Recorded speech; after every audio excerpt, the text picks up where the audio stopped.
Welcome to This Explainer. You know, we often look back at history through these heavily rose-tinted glasses. We love to imagine elegant courts, noble warriors, and harmonious, simple societies. We really romanticize the past. But what if I told you the reality of ancient and medieval life was actually way more intense, bizarre, and just straight-up hardcore than we usually give it credit for? Today, we're diving right into the extreme realities of our ancestors. We kind of have this modern assumption that life back then was just peaceful and quiet. But the truth is, to survive, thrive, and climb the social ladder, our ancestors went to some profound and honestly terrifying lengths. We are talking about literal chemical warfare waged on their own skin, chillingly efficient military bureaucracies, and combat traditions that completely shatter our modern assumptions about gender and society. It was a world that was highly structured, unapologetically ruthless, and deeply, deeply fascinating. So, to really grasp how extreme things were, we're going to break this explainer down into 4 key areas. First, toxic medieval beauty standards. Second, the Persian war machine. Third, fierce women of war. And finally, the magic of ancient music. All right, let's jump right into part 1, toxic medieval beauty standards. Or, as I like to think of it, the literal price of vanity. Today, our aesthetic is all about that healthy, sun-kissed glow, and athletic build, and bold eyebrows, right? But back in the 14th and 15th centuries, the absolute peak of beauty was what we could basically call corpse chic. Think about it. Having a tan meant you worked outside, which meant you were poor. The ultimate goal was to look so translucent and fragile that it served as a silent flex to the world. You were announcing that you were far too rich to ever see the sun or lift a finger. And those bold eyebrows we love today, totally seen as unnecessary facial clutter. Women plucked them completely off and even shaved their hairlines back inch by inch, just to achieve this massive dome-like forehead.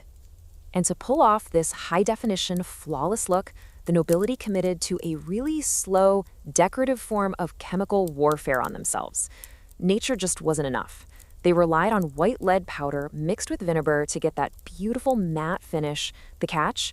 It also caused chronic fatigue, skin ulcers, and premature death. Oh, and to get rid of those pesky eyebrows, they used depilatory creams made from quicklime, arsenic, and cat dung. Yeah, you heard that right. It's a pretty dark irony that the wealthiest people in society were actively rubbing poison and barnyard waste on their faces just to prove how high their social status was. But the extremes definitely didn't stop at the skin. Women wore these enormous 2-foot-tall cone-shaped hats called hennins. They basically acted as vertical social ladders. Literally, the taller the hat, the higher your rank in society. And you know how we value a big, bright, toothy smile today? Well, back then, you absolutely wanted a demure, closed lip smile. Why? Because diets heavy in starches combined with a total lack of fluoride meant tooth decay was everywhere. Dental surgery was basically an exorcism with pliers. So a tight lip smile wasn't just about being modest. It was a highly practical way to hide a pretty terrifying dental reality. Moving right along to part 2, the Persian war machine, where bureaucracy literally becomes psychological warfare.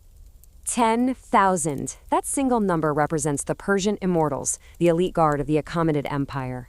Now, what made them so absolutely terrifying wasn't that they were giant, unstoppable monsters. No.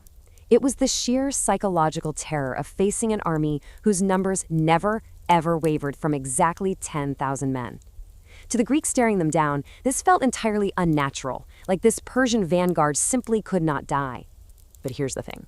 Their immortality wasn't born of magic. It was born of a flawless, relentless administrative system. If one single soldier fell, in battle, retired, or just got sick, commanders, known as Hezarapates, instantly processed that vacancy. Immediately, a trainee from this constantly maintained reserve pool stepped right into his place. There was no mourning, no delays, no gaps in the battle line. The identity of the individual soldier was totally irrelevant. All that mattered was the eternal presence of the Persian machine. They won battles not just with weapons, but through the cold, hard certainty that they could never truly disappear. And visually, the immortals were mesmerizing. Unlike Greek hoplites, who were all about glorious individuality and roaring into battle, the immortals thrived on absolute uniformity. They wore scale armor, hidden beneath rich silk robes of red and purple. They carried deceptively light wicker shields and more soft felt tiaras that could literally be pulled over their faces to protect from dust. But perhaps the most terrifying detail of all, they marched in perfect, synchronized silence. They were essentially a mobile political message wrapped in silken steel, proving that true imperial power doesn't even need to shout to be absolutely lethal. Okay, let's pivot to part 3, fierce women of war, completely shattering ancient patriarchal norms. We know history was largely written by men, which unfortunately means women holding blades or rifles were often downplayed or just turned into myths. But make no mistake, warrior women have existed as frontline combatants in literally every era. Look at 60 CE, when the Celtic queen Boudica rode a chariot with a spear in hand, burning Roman cities to the ground. Jump to 1184, with Japan's Tomoe Gozen, a samurai warrior described as a swordswoman worth 1,000. In 1430, we have Joan of Arc, an illiterate peasant teenager who somehow led French armies. And in 1941, Lyudmila Pavlichenko, the Soviet sniper famously known as Lady Death, who recorded 309 confirmed kills during World War II. These women were not just symbolic figures. They were right there in the mud, fighting on the front lines. And this phenomenon was incredibly global. Out on the Eurasian steppes, Scythian women were buried with arrows lodged in their spines, absolute proof that they rode and fought right alongside the men. Down in West Africa, the Dahomey Agoji were an elite, all-female infantry force launching brutal night raids against French colonial troops. In Central Asia, you had Kutulun, the great-great-granddaughter of Genghis Khan. She was a military advisor who famously refused to marry any man who couldn't beat her in a wrestling match. Spoiler alert, she walked away with 10,000 horses from defeated suitors. And over in Japan, Nakano Teikogo led a rogue unit of women armed with naginatas, these fierce-bladed polearms, charging straight against imperial rifles. Across every region, these women carved out autonomy and demanded respect with blades in hand. Which brings us to our final section, Part 4, the magic of ancient music, focusing on cosmic engineering and communication.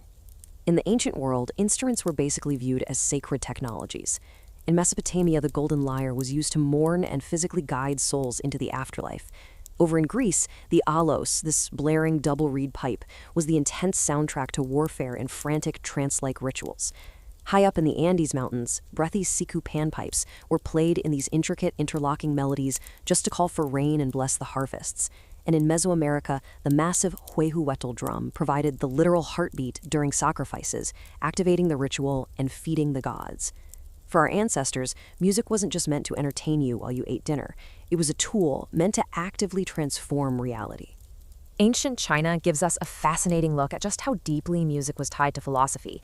They really embraced a strict musical duality. On one side, you had the guichen, a very quiet, fretless zither played primarily by male scholars to cultivate moral character and inner harmony. It was intimate, almost like a whisper. But on the other side was the guzheng, a much louder, incredibly dramatic instrument used in banquets, operas, and big public performances, and it was often associated with female performers.